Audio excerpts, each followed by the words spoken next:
Hi and welcome back to the channel. Today we're going to be tackling a job that's been on the cards for too long, to be honest, and that is replacing the expansion tank for the coolant. And this problem is that the sensor is playing up, although rather it's probably not the sensor that's an issue, it's the float. They tend to get porous and tend to stick to the bottom of the coolant reservoir, and then you get a constant coolant level low reading on your dashboard. So we've got to replace this. Now, it's not a particularly difficult job, but it's very fiddly. So we'll go through what's got to be done, and I'll try not to swear too much as I'm putting this in. But there are things that you can do to make life a little bit easier. So we'll be looking at that very shortly.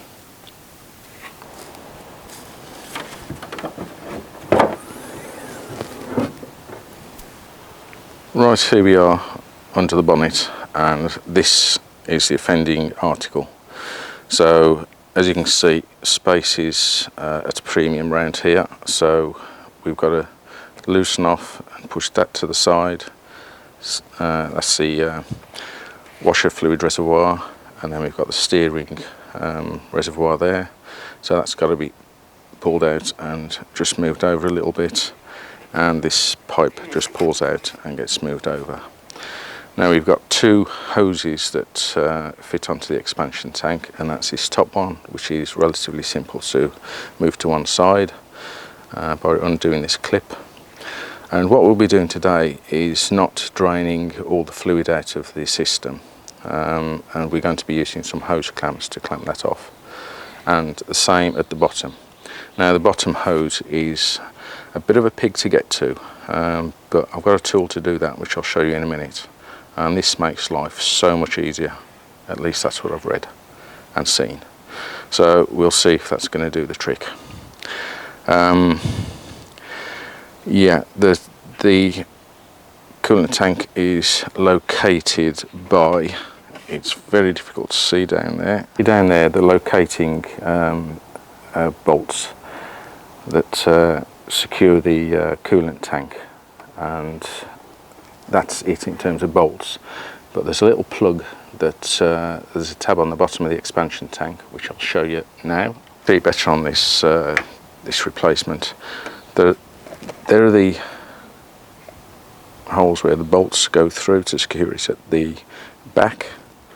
Then we've got this peg here that fits into a little rubber securing spot, and then we've got this tab that secures it at the front.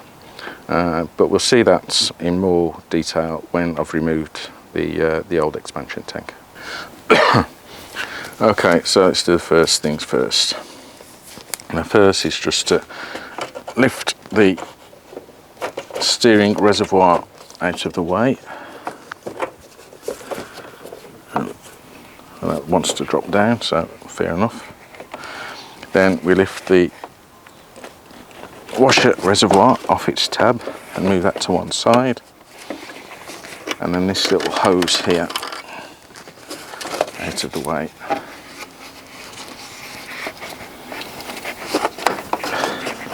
So that gives us a little bit more room to get to the securing bolts. First of all, we're going to lift this tab off here that secures this hose and clamp that off. Okay, we're going to use a set of clamps here just to remove that. What we're going to do is we're going to slide it up here as far as we can go, and then gently move this to one side so we can get one of the hose clamps on. We're going to be doing the same to the bottom, but with a slightly different technique. That will mean that we're going to drop a little bit of fluid, but hardly any. So it means we won't have to drop the under tray and drain all the coolant fluid out, which makes the job a lot easier.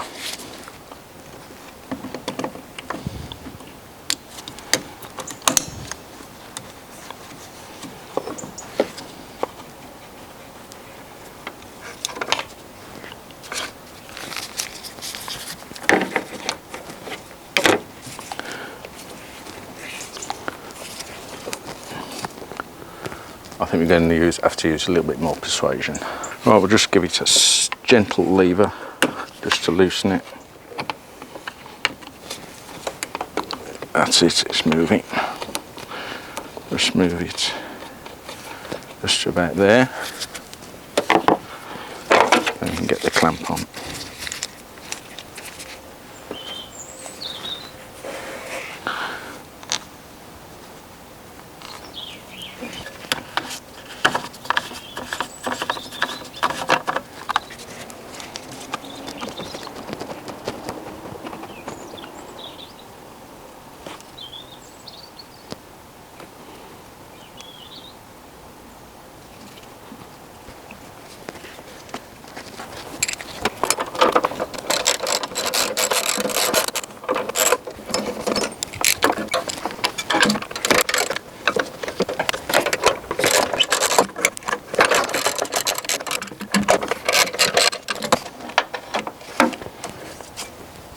One bolt,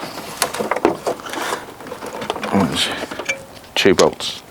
Now that's all the securing bolts out, so we just need to disconnect the bottom hose, which is the most fiddly job, and then we can pull it out. The next step is to remove that clip on that bottom hose there. You can see I'm going to light it, hold the tank to one side and film all at the same time, so I've run out of hands, so I'm sure you can see that clip there. Now that is a pig to get to, but fortunately I've got a tool that will enable me to do that fairly easily. At least that's what it says on the tin. So let's have a look at the tool now. Right, this is the tool that we're going to use. It allows you to get into tight places and undo those clips with this little unit here. You can see there are 2 bent over tabs there which go either side of one of these clips. Then you squeeze this handle and it should open the hose clip. And then you release this tab like so. So it's going to be difficult to film this, so I'm going to do this off camera, and you should come back to when I'm just about to remove the expansion tank. Wish me luck. Okay, we're about half an hour later, and that was an absolute pig to remove. There's hardly any space at the bottom of the coolant tank to manoeuvre the bottom pipe off, and despite what I said about not spilling any fluid, I did, but I had to take the front part of the under tray off, as we can see down here.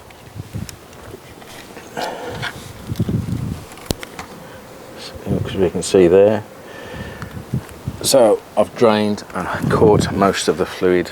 Most of it's just come out of the coolant tank, but I'll remove this out of the way. The last part of the job was to remove the sensor cable, and that fits onto the bottom there, as you can see, and it's just a squeeze tab, and that fits in quite easily. That's probably the easiest part of the job, to be honest. So let's put that out of the way. As you can see, there's not a lot of room for manoeuvre. The coolant pipe here runs between this pipe, and the bottom of the steering reservoir. So I'm going to try and clip that all back in now, and it's very difficult to photograph or film, so I'm sorry about that, but I'll try and run through it just before I go ahead and fit it. So I'll just get everything prepared, and then we'll go ahead and refit. The right faff to get this hose clamp on. The idea was to move it back so that you could release the hose, but I had to do it the opposite way around. I had to release it, and because there wasn't enough room to move it back because of this pipe and the one below it, I had to move it forward and then pull the pipe off, and now put the hose clamp back on. Another word to the wise is when you're buying one of these tools to release the clamp, buy a decent one. I didn't. I went for the cheapo Chinese version, and the ratchet isn't up to standard, and the best I can get is you can see it's not released. So I had to rely on my lovely wife to come and hold the clamp tight while I slotted that clamp on. So we're going to refit it now and refit this sensor connection, fit that hose back on, reclamp it and refill it. So let's see how we get on with that. Right, we've got the sensor on, that's just clipped in, and now I've just got to try and fit the hose, which is the most difficult job of all.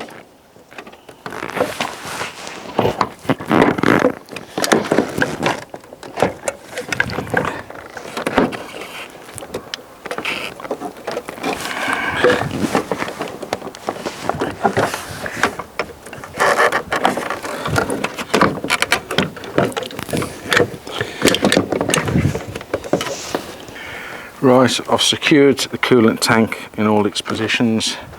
I've attached the steering fluid reservoir. I'll just clip this in like that.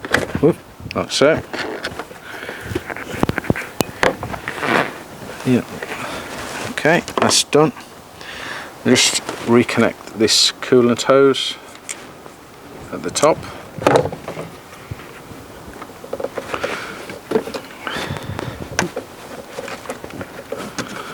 There we go.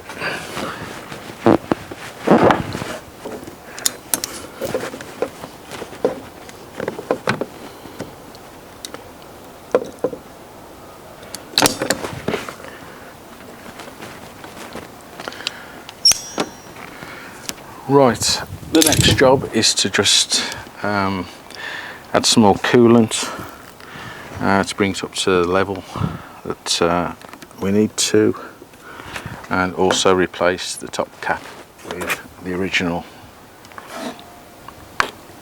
So, and of course undo the bleed screw just a little bit.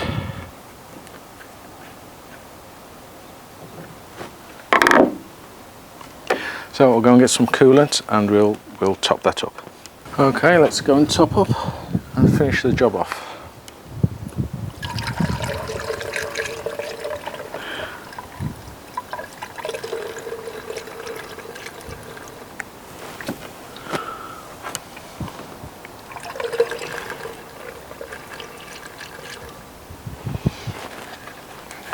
Okay, I'll go and run the car around for a while after replacing the cap, and just bleed the system. I've left this bleed valve open. That might just do the job because we've lost hardly any fluid. So I'll come back and see you in a minute.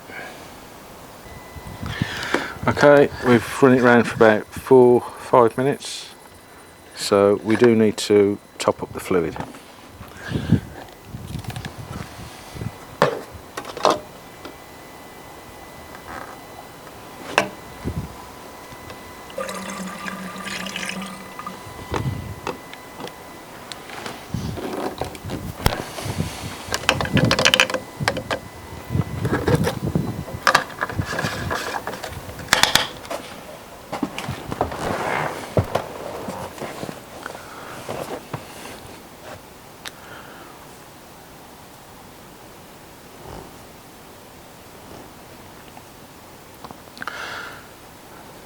Okay, the job's now finished. So should you replace the coolant tank on your Range Rover? After doing the job this afternoon, I would say yes. Be prepared though for a lot of fiddling and getting your hands scraped and scratched. It's a fairly straightforward job. The problem is, at least on this version of the Sport, which is the L320 3-litre TD V6, access to the bottom hose, even after you've undone all the components and the attachments to move the coolant tank, the access is really small and fiddly to get to. In order you can release the hose clamp, but then you can't move it far enough back, at least in this instance, to move the hose. So it was a matter of fiddling about, and eventually it came off. And then the problem is to actually put it back on, and that took me a good 10-15 minutes of fiddling around. I ditched the spring clamp and I used a conventional Jubilee clip. It's all fine, it's secure, but it was a lot easier to do up because you've just got the access down to the hose with a long screwdriver, and that seemed to work fine. So yes, I would recommend doing the job. I mean, you can get the coolant tanks. A genuine Land Rover is about £100, just over. The particular one I bought was probably made in China and cost, I think it was about £26, so there's rather a saving there. Having a look at both of them side by side, they're both very well made, thick plastic, and having tested it, the sensor works fine. There's no red light coming up as soon as I start the car up. So that, I think, is the job done. I will check in a day or so just to make sure there's no leaks or the coolant hasn't gone down, but I can't see any leaks at the moment. So that's it for today. I hope you've enjoyed the video. If you have, like and subscribe. Leave comments if you want to ask any questions. I know it's been a bit of a disjointed video, this one, but it's just the access was so difficult. I couldn't film and get access at the same time, and even if I put the camera on a tripod, then you wouldn't have seen much because my hands would have been in the way. So anyway, that's a long-winded finale to this video, but as I say, I hope you've liked it, and there'll be a lot more to come. There's a few more issues I've got to sort with the car, but we'll go over those in a few days' time. Okay, thanks for watching. Goodbye.